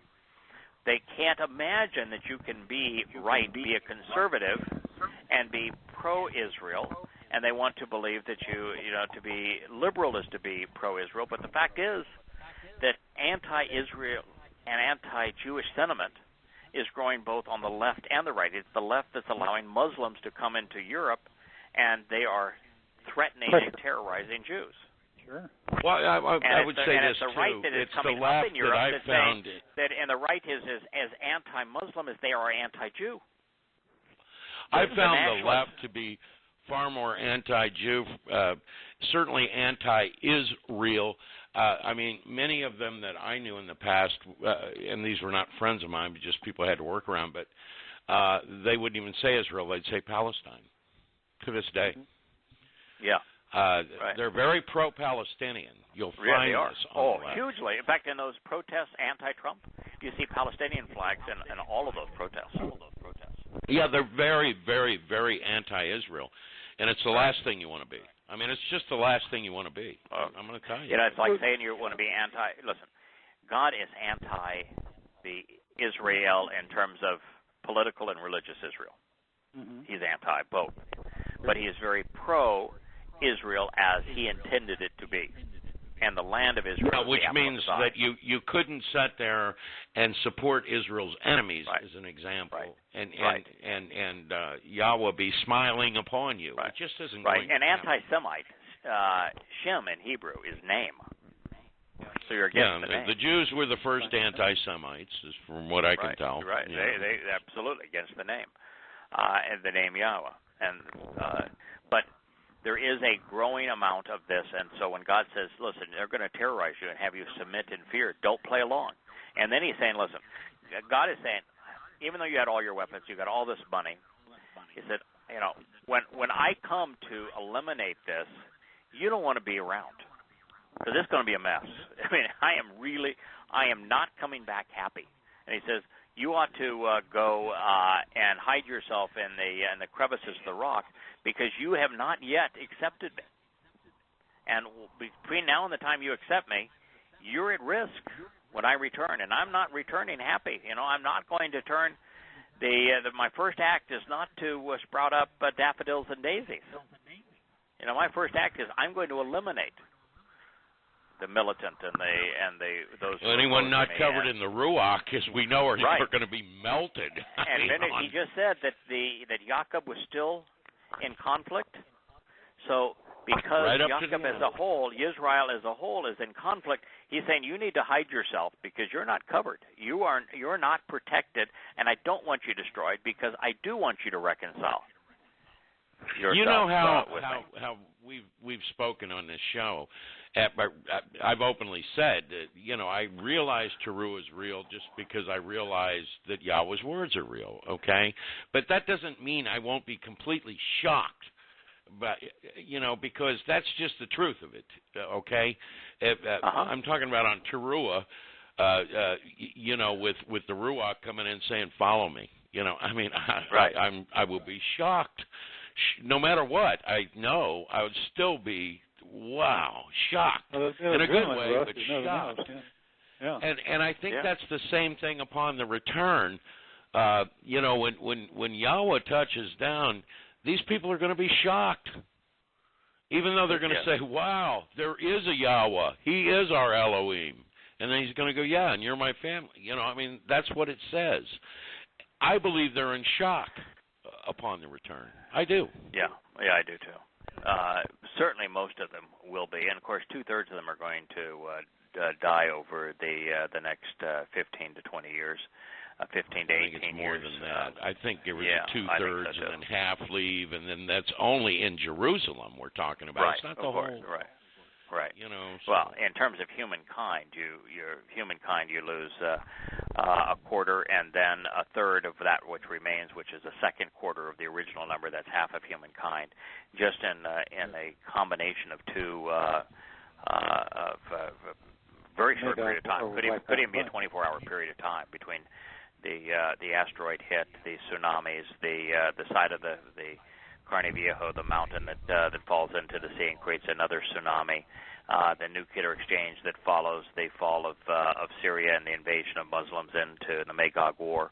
There's a nuclear exchange that follows that. That all of that in a very short period of time, half the Earth's population is going to die. Well, I'm not even talking about the world's population, because he's talking about Jerusalem, where 2/3 are cut off. Yeah, and then because he's very clear. It's not, this idea that Yahweh is going to protect Jerusalem. He's going to protect it from being utterly destroyed. Total destruction. Yep. That's right. But there are lots of Jews are going to be raped by Muslims. They're going to lots of fires and things are going to be burned down. Lots of people are going to be shot. It's going to be a horrible place. They break through the North Wall. That's why he's saying, get out of town, go hide in the rocks, because this is going to be a horrible time. Well, he says exactly where to live, where you'll live. He spells that out. And I pointed that out to a Jewish friend of mine, Eliza Davidovit, who's a writer, and she was a TV personality and all this. And she said, I know. I mean, I showed it to her, and she said, but I just prefer not to think about all that. Yeah, well, cognitive dissonance. Yeah. I know that what is thinking, but I don't want to talk about it. What goes on from there is we have another set of statements that let's just highlight so we have a chance to be thinking about them prior to next week. It says, "Then the haughty and arrogant appearance, the perspective and vision of mankind shall be diminished and degraded." So man's haughty image of himself. Think of the globalists. Think of the man-made global warming, that man can save the earth. That he could pay a lot of taxes, but political he can't and religious save the man. earth. Yes, the arrogant and haughty appearance of man. Because when we're part of the covenant, we're pretty full of ourselves, in the sense of we're sons and daughters of the Creator of the universe. That's a pretty spectacular thing. But it's not an arrogance. It's a sense of excitement and belonging, but that's not the nature of man. Haughty and arrogant appearance, perspective and vision of mankind should be diminished and degraded, reducing and collapsing the spatial dimensions of those individuals. So if you're part of the leader, military, political, religious, you're going to be diminished. So let's say you were at 3.5 dimensions now. Consider yourself 1. See how it feels to be 1 dimension. So approaching the set apart aspect of Yahweh will be inaccessible on that day, which is His day. So He's making it real clear that if you're not with Him prior to His return, He's going to be inaccessible. This idea, I'll deal with Him when He comes back, and I'll make my decision. Then no, He's going to be inaccessible work it out. at that point. I'll go through judgment. Sure. He'll be inaccessible. And one of the problems of having your spatial dimensions diminished, look at, for example, if you were a two-dimensional construct, you would have no idea what three dimensions are. So as a two-dimensional construct in Flatland, you wouldn't miss not having access to a third dimension because you couldn't even perceive it. Here we are in 3.5 dimensions, being timeless, having the fullness of time, even better, being liberated in time, is something we have never experienced and cannot really perceive, much less perceive what the fifth dimension is. So, since you're talking about that, and you're saying 3.5 dimensions, and I know this was something I know Roy advanced that. I'm trying to understand the difference between 3.5 and 4. Is 3.5 being aware of light, but certainly not being able to. The physical universe is likely 6 dimensions, and we really understand, and we act in 3.5 dimensions, with the fourth dimension being time. So you've got height, depth, and width, the 3 dimensions that we're most comfortable with, that we understand the best. Well, time is actually a dimension. We don't know how it intersects the other dimensions, but time is a dimension. And yet, so you're saying that half comes from the fact that we're aware of time. We're aware of it, and we know we exist in it. We just don't have any understanding or ability to maneuver. That was my idea I can about jump up, 3.5 because we can't left, experience I can move right, I can move backwards, I can move forward. I can maneuver in the 3 dimensions, but I'm stuck in the ordinary flow of time. I cannot maneuver in time. I'm not liberated in time. I can't even understand how time functions as a dimension, but yet I know it's there. And so, since we have some cognitive understanding of time, but are not that's where you're giving it a half. It's just being aware of time. Yeah. And it's probably less than a half. But we are a between 3 and 4 dimensional construct. We're not all the way to 4 by any means, and we're closer to 3. But we know that we are operating within 4 dimensions, and that we are stuck in the ordinary flow of time. So we experience time as a dimension. We're just stuck in the ordinary flow of it. We can't move backwards. We can only know that because of our insomnia, right? Yes, exactly. So I mean, so there is there's a 5th and 6th dimension as well. I suspect those dimensions are explained by dark energy and dark matter, repulsion and attraction, and that the 7th dimension is primarily a communication dimension, and it's explained by communication. But that's being with the Yahweh, and Yahweh is a 7-dimensional construct. Can create 6-dimensional universes without diminishing any of his energy or power or nature. But I've experienced repulsion and attraction myself. Well, we're outdated. So, because we are in fact, a 6-dimensional universe. We just don't understand how to maneuver in the 4th, 5th, and 6th. We can't even see how the 4th, 5th, and 6th dimensions intersect the 3 that we're most comfortable with and familiar with. But you're right. We are in a 6-dimensional universe. The physical universe that we experience is 6 dimensions, and it includes attraction and repulsion, and it is a subset, a reflection of communication. Operates based on communication, and it exists in time and the 3 dimensions that we are, of course, familiar with. I was just saying, because I've experienced repulsion and attraction, I want to give myself a 1/10 of a point over 3.5. That's all. That's all I was saying. I've actually experienced repulsion and attraction. That's it. Yep. Okay. There you go. Yep. Indeed, surely, the day for the approach of Yahweh, approach of Jesus? No. Approach of Yahweh. So when people say, well, who's coming back? What does it say here? Indeed, surely, the day for the approach of Yahweh, so a pretty good idea, it's Yahweh coming back, of the spiritual implements shall be a time of degrading diminishment against all of the arrogant and haughty elitists who have risen to positions of authority, those who have ascended to power, and also against the highest ranking and most prominent. You don't want to be a religious or political leader. And so, against all of the cedars, the strong and established of Lebanon, those who whitewash and pave over, the highest ranking, most overbearing and haughty, the exalted and honored, and also against the oaks, the high and mighty, especially the religious worship of Allah, as the greatest of Bashan, the serpent. Now, so here you know what the national tree is in the United States, don't you? The oak. What is this? The cedar? Or the oak? The oak. The oak. Yeah, the oak here. Yeah, the oak, the high and the mighty. What's interesting is the Hebrew word for oak is Allah. Wow. And it is the greatest of Bashan, which is the serpent. This is one of those places where, yes, you could say that Yahweh is against cedars and he's against oaks. Or you can say, well, what does cedar, the Hebrew word for cedar and the Hebrew word for oak represent? And perhaps he's against what they represent and really not against the cedar. I think I'm going with the latter of those two concepts. I am too. So that's why I said, okay, I'm going to say that it is the Hebrew word for cedar, but then I'm going to put in, what does cedar represent? Strong and established of Lebanon. Is he against, Lebanon is such a meaningless thing, but the cedars in Lebanon are associated with one another. And, of course, Lebanon today, their new president is a member of Hezbollah. So they are Shia Islam now.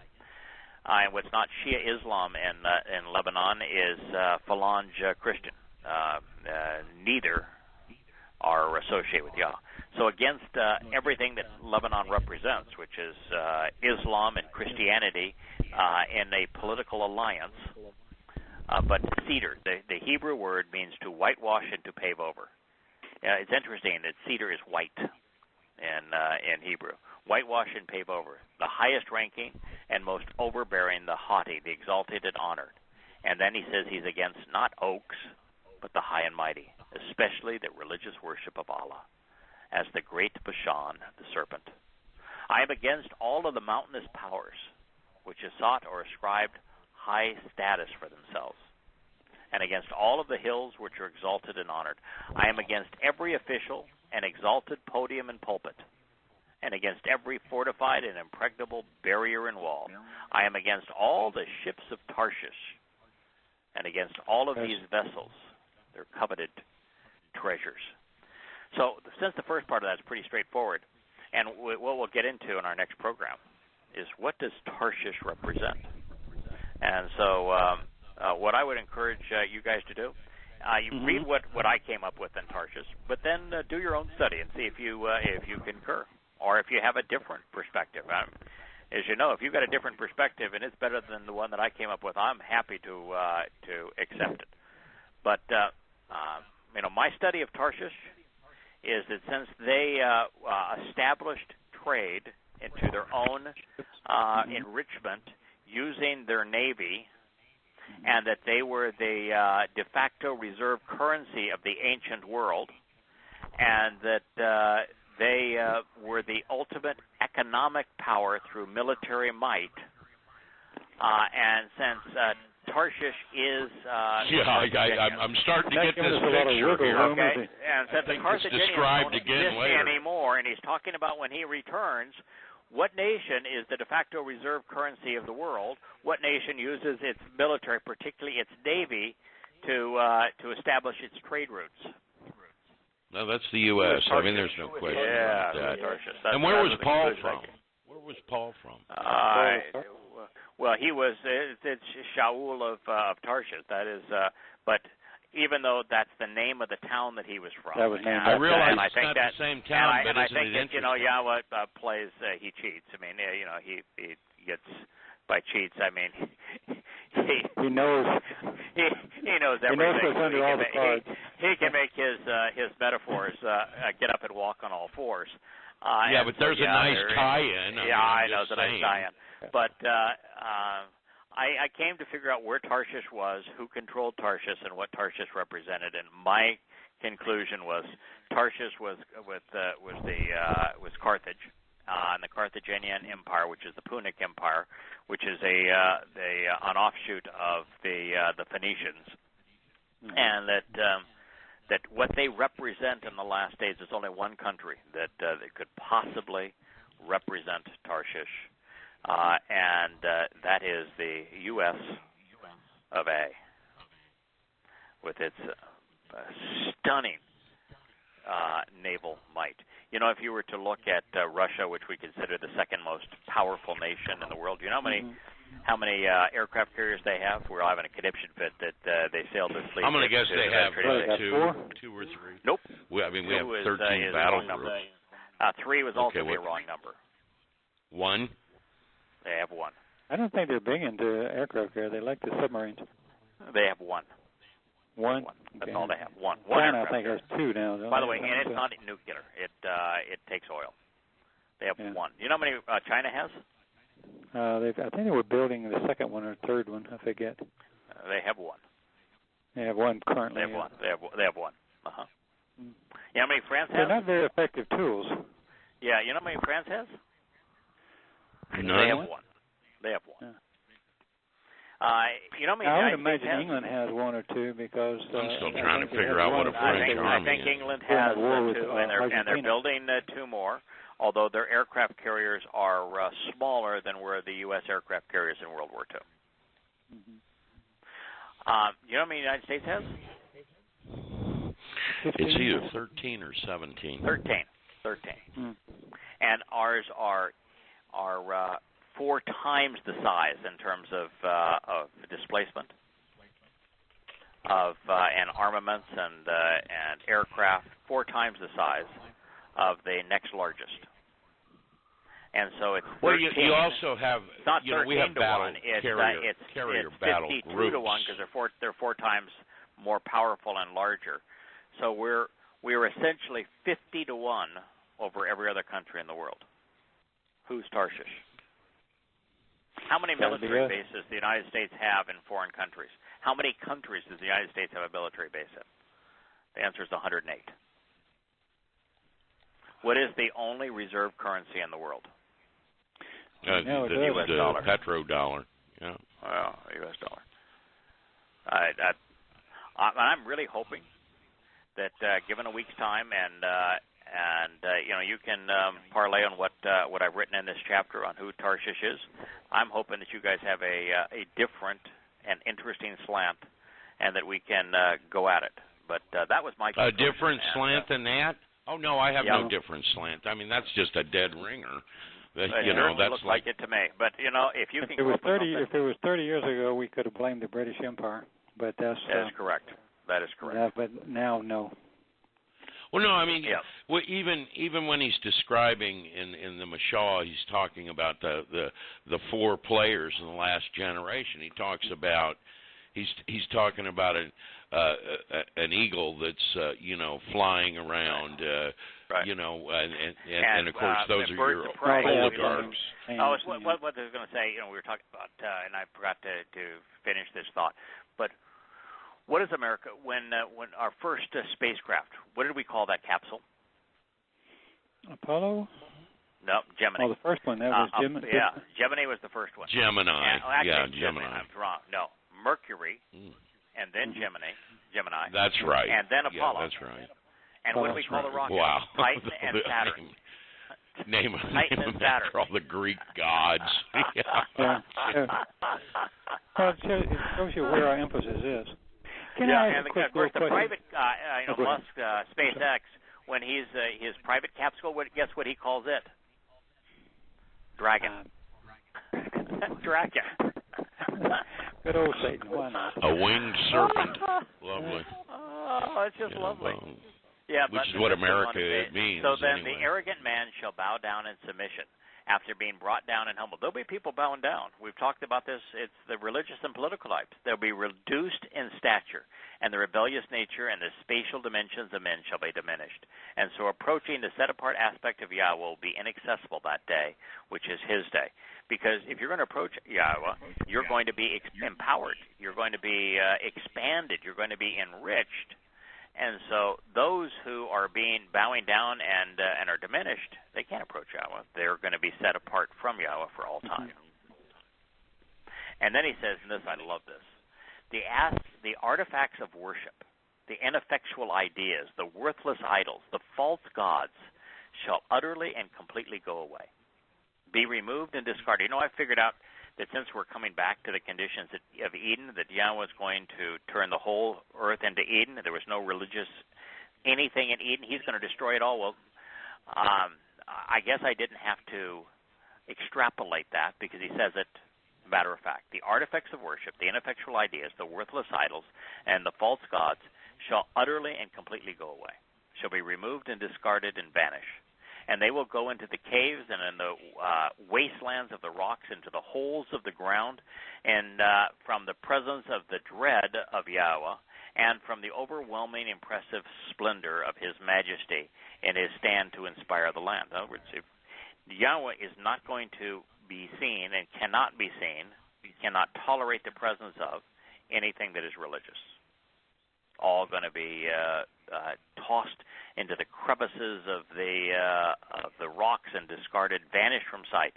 In that day, his day, he will throw away human objects of worship, their ineffectual religious ideas, their money. People think, I'm making a donation to God when they give their money. They want to throw away their money. Their worthless idols, their false gods of gold, which they have made for themselves. I mean, if you're in a Roman Catholic church, you're in a whole trouble at this point.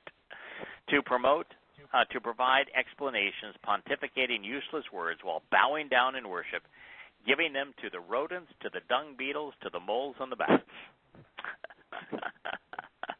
I think he said that in the first statement in stone, didn't he? So Therefore, they will enter into the crevices of the rocks and thus be securely confined for being adversarial, and into the fissures of volcanic stone, and from all their dread of Yahweh and all their overwhelmingly impressive splendor of his majesty and his stand to inspire the land. So you should refrain from approaching, and you should forsake, staying away from the provision and lot of man, whose conscience promotes hypothetical equivocations, which inflame resentment and kindle animosity because of what he, man, plans and plots.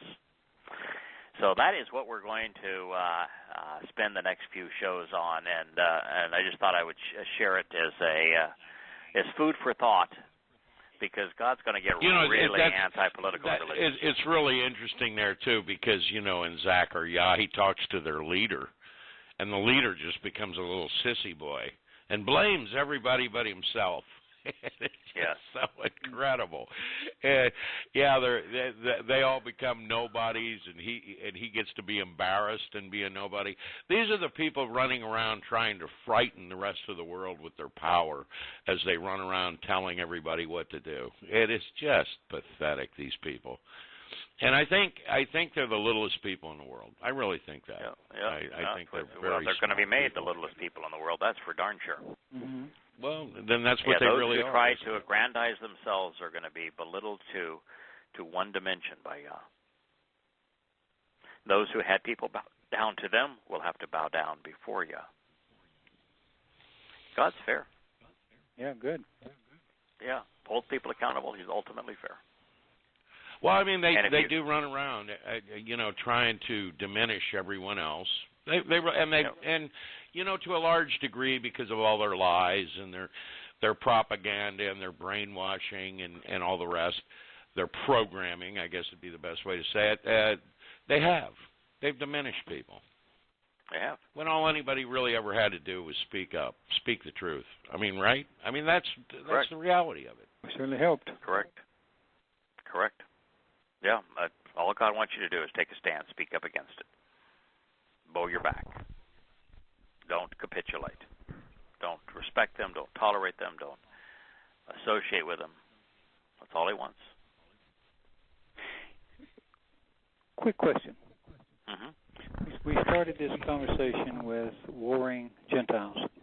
And in my observation, I can't think of any Gentile groups that are not warring types. Yeah, that's one of the things that I had my sons when I was talking about how the Roman Empire was the most vicious, warlike empire in the history of humankind, and they said, okay, name one that wasn't.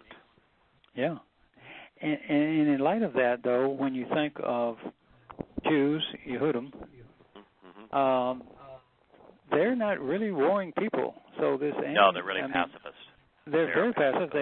They'll fight for your home like you would for yours, but that's not people who invade other countries or crusade across the world to get something. And most of the time they're in exile anyway. I mean, or being pushed even around. when you look at Dowd being a man of war from Yahweh's perspective, he was a man of war mainly because the Philistines were constantly attacking and invading, and so that was his reason for bowing his back and becoming a man of war was to protect Israel. But you didn't see him going into Egypt. You didn't see him going he didn't say, let's get a big army and we'll go right over Syria or Babylon. You didn't see him going to those places, trying to take other people's lands. He simply drove people who were trying to invade Israel out. So and Yahweh did never support war anywhere other than in the land. Look at modern Israel. Well, they did go into the Sinai. The purpose of the Sinai was to create a buffer between them and Egypt, and they gave it back. They went into to Syria. They could have been in Damascus. They could have conquered the whole thing. Could have conquered all of Jordan, but they stopped. Yeah. The only reason they kept the Golan is they hadn't kept the Golan, then the Muslims would be continuing to bombard them every day. So, no, they're not an invading force. They go into Lebanon and they destroy their weapons and they come back. So the Jews how do you get there?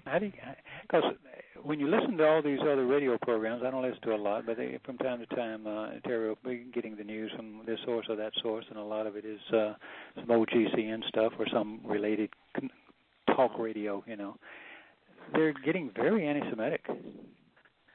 Yeah. Are they really? Yeah. And I don't get it. Why? I mean, I know. And they're when the Muslims in Israel terrorize Israel and Israel responds, they blame Israel. It's but the left wing has always done that. If we can the left wing has done that for Yahweh's years. predictions, and say, I want to place a bet on Muslims invading Israel en masse. I want to place a bet on the fall of Damascus and Greater Syria.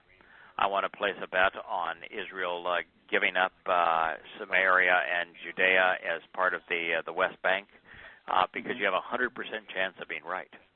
But I don't know how you monetize it. The people that are predicting the future and can't get anything right. Well, we can predict the future. I don't know how you make a nickel off of it, though. Not that nickels are going to matter here. In about 10, 11 years,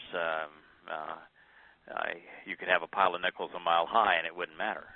So it's not like you have to monitor. It's just interesting that we know what the future is. We can bet on the future and be 100% right because God told us what the future is. Yeah. And that's not even a stretch. It was after all these years studying it over and over and checking out every different position. He tells you everything you need to know. The Torah is exactly what it's kind of interesting there, though. That so many people who claim to have studied God's words, albeit with the Bible, and as bad as Bibles are, they pretty much do tell you, what ends up happening in the end to a very large degree. Oh, yeah, and all these people that supposedly believe in their Bible apparently don't really believe it at all. I don't even think they believe it.